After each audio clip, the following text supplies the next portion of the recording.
okay, so maybe we need to go back to the values creating reality thing again, because so every time, an observer. So I was talking about the mountain, and consciousness has to be interacting with it for it to be a mountain.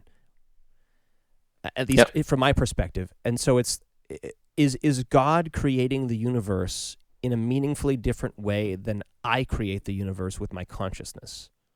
Yes. Okay, so why? Well, I mean, I'm sort of existing here, and I don't know how I began to exist.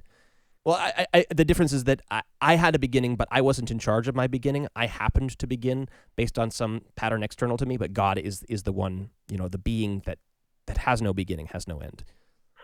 Yeah. There are tons of differences. Like the fact that you exist in time, as you just said, you have a beginning and an end, and God has neither. And like it's even further, because I think that the good way to see it is, I like to put it the way that God is outside of time, not in the sense that he.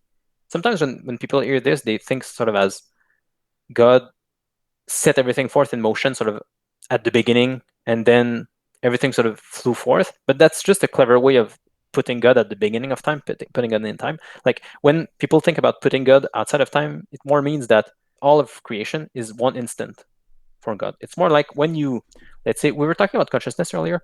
Sometimes you'll have moments of this where you're able to compress a bunch of potential. Let's say you're trying to write something.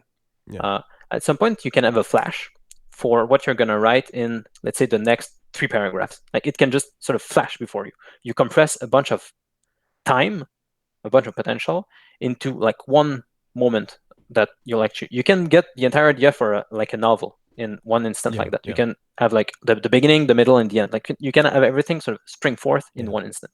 And like all of creation is kind of like that for God, where like this. So it's a big difference between, let's say, the way that we see the mountain. Like we have to learn to perceive things. Infants don't just see things outright. We have to practice. Then to actually perceive the mountain, we need to look at it as well. We cannot sort of not look at it for it to exist if we keep your framework. But this doesn't apply to God. He's sort of always looking at it and creating it. Let's say if I learn to perceive, let's say this glass, it's me. I get to see through the patterns, the glass as a glass, but I don't create the matter in the glass. You apply a pattern to it in order to describe it. And even maybe a good way to say it is that I'm a mediator between like the pattern and the glass. Like the glass is sort of something, the pattern of the glass is sort of something higher that I have to learn to be able to interact with. Like children can just see the glass, and I also, so I take the potential that is below me, like the potential that's in the glass, actually, like it's particles and fundamental fields and whatever. So I mediate between that potential and the form of the glass that's above me. And but the form is based on utility, right? It's like but it only becomes a glass because it's useful to you for doing something.